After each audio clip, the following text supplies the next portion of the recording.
So there's the start of the cut. The feather board is pushing just in front of the blade. Dave here, how are you? Today I'm going to show you a quick video on how I rip with my bandsaw. Now the bandsaw is something relatively new to me, so as I'm learning I'm also trying to share that experience.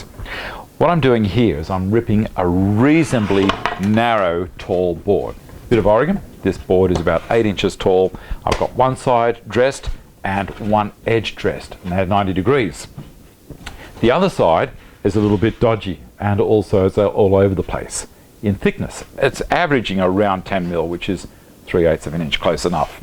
So I am going to rip this to a narrow thickness using the rip fence on the bandsaw, and also I'm using called a Magswitch. This Magswitch I normally use on my table saw, but because it's got this universal base, I can flip the direction of the comb to being useful for coming from the right hand side instead of from the left hand side of my fence. I'm guessing those of you that have used Magswitches or featherboards will realize that the comb is directed in one direction. Magnetizes itself to the cast iron top, and they hold with tremendous force. These things are holding with about 150 pounds pressure each magnet. Now that's a lot. Divide that by 2.2 and then you've got how many kilos that is. Okay, so up the top here we've got this set of stacking blocks. Now these blocks support another featherboard at the top. So instead of just pushing against the fence at the bottom here, I'm also pushing against the fence at the top. The advantage of the featherboards is that they will take up any of this rough surface that's undulating, and I'm always going to be pushed against the dress surface against my rip fence. Now, does it work? Sure does.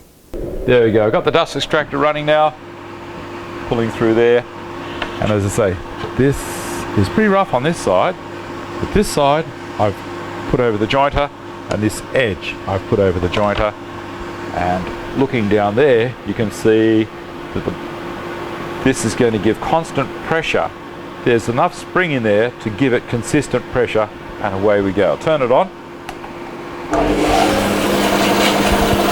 feed this piece of timber in.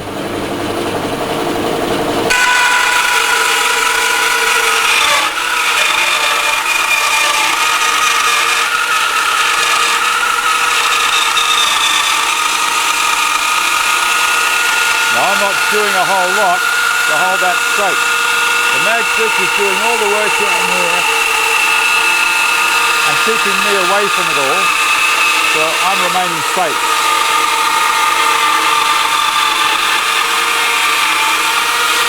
Now before I have a look at this board, I'm just going to show you how the featherboard is pushing just in front of the blade. It's not pushing against the blade. I don't want to jam the cut. I don't want to put pressure in there which is going to cut more than I want out of the board. If you keep pushing it back, it's going to pinch on the blade and slow things down.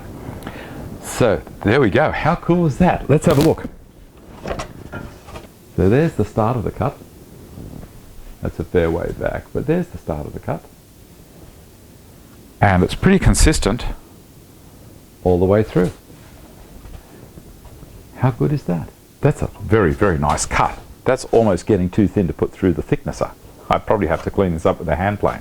Hand plane, oh dear. So I'm very, very happy with that. And then, thanks for watching. Keep on coming back, and let's see if we can get this special thing happening for people more and more. You use the code, they're going to come back to me and say, you know what, Dave, that was a success. Use it or lose it. Okay then. Thanks for watching. Give me a thumbs up if you like the show, and keep on coming back. See you later.